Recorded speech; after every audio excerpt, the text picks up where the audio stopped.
Bismillahirrahmanirrahim. Assalamualaikum warahmatullahi wabarakatuh.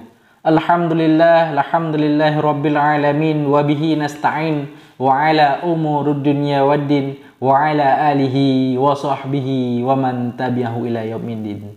Asyhadu an la ilaha illallah wa asyhadu anna Muhammadan abduhu wa rasuluh la nabiyya ba'dah. Saudaraku yang dirahmati Allah Subhanahu wa taala, apa kabar kalian hari ini? Insya Allah dalam keadaan sehat walafiat. Alhamdulillah. Segala puji bagi Allah yang mana oleh Allah yang telah memberikan kepada kita kenikmatan, kesehatan, kemampuan, sehingga kita dapat melaksanakan tanggung jawab dan aktivitas di dunia ini, sehingga kita menjadi orang-orang yang berguna. Tak lupa pula selawat dan salam marilah sama-sama kita sanjung sajikan kepada seorang pemuda revolusi dunia yang mengubah peradaban dunia dari alam jahiliyah ke alam Islamiyah, dari alam tak berakhlak ke alam yang penuh dengan akhlakul karimah, sehingga Islam menyebar ke seluruh dunia bukan dengan kekerasan tetapi dengan kedamaian. Saudaraku yang dirahmati Allah Subhanahu wa taala, pada topik hari ini kita akan bahas tentang kesombongan. Sombong itu adalah pakaian yang layak digunakan oleh Allah Subhanahu wa taala. Sifat sombong itu adalah sebuah sifat yang layak dipakai oleh Allah Subhanahu wa taala. Kenapa sifat sombong itu layak disandang oleh Allah Subhanahu wa taala? Karena hidup dan mati kita pun ada pada kuasa Allah Subhanahu wa taala. Kehancuran, kemakmuran, semua itu adalah ada pada kuasa Allah Subhanahu wa taala.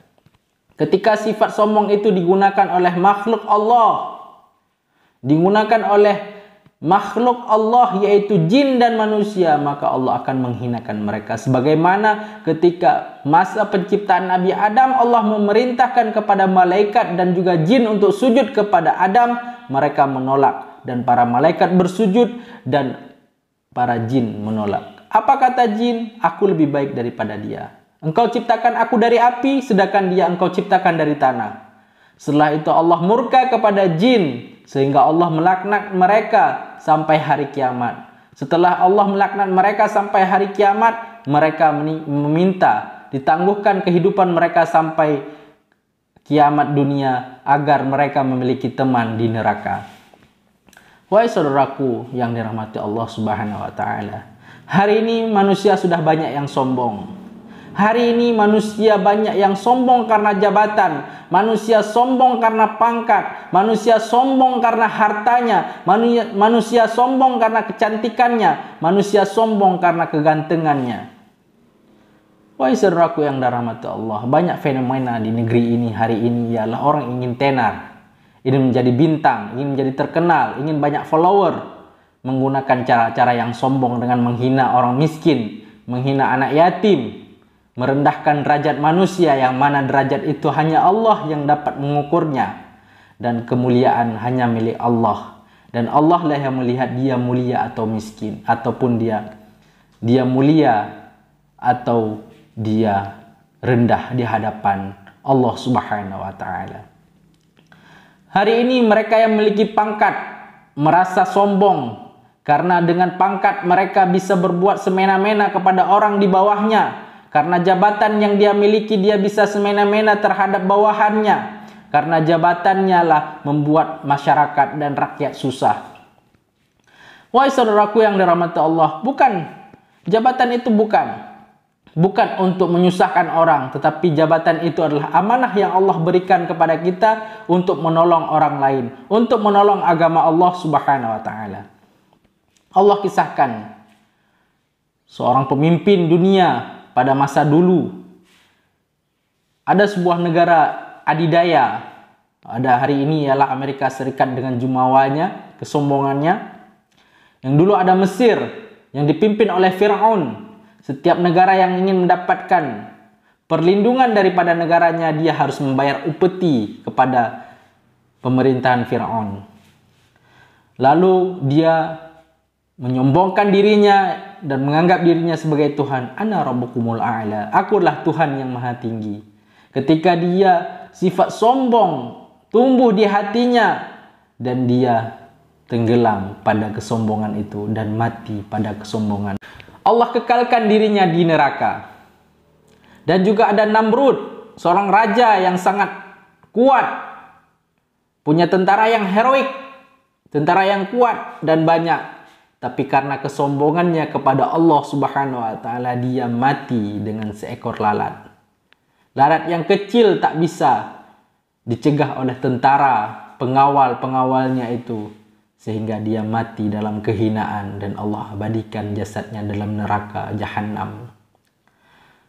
Dari kisah-kisah itu semua kita bisa belajar bahwasanya jangan karena jabatan, karena kekuatan kita menjadi sombong kepada Allah Subhanahu wa taala.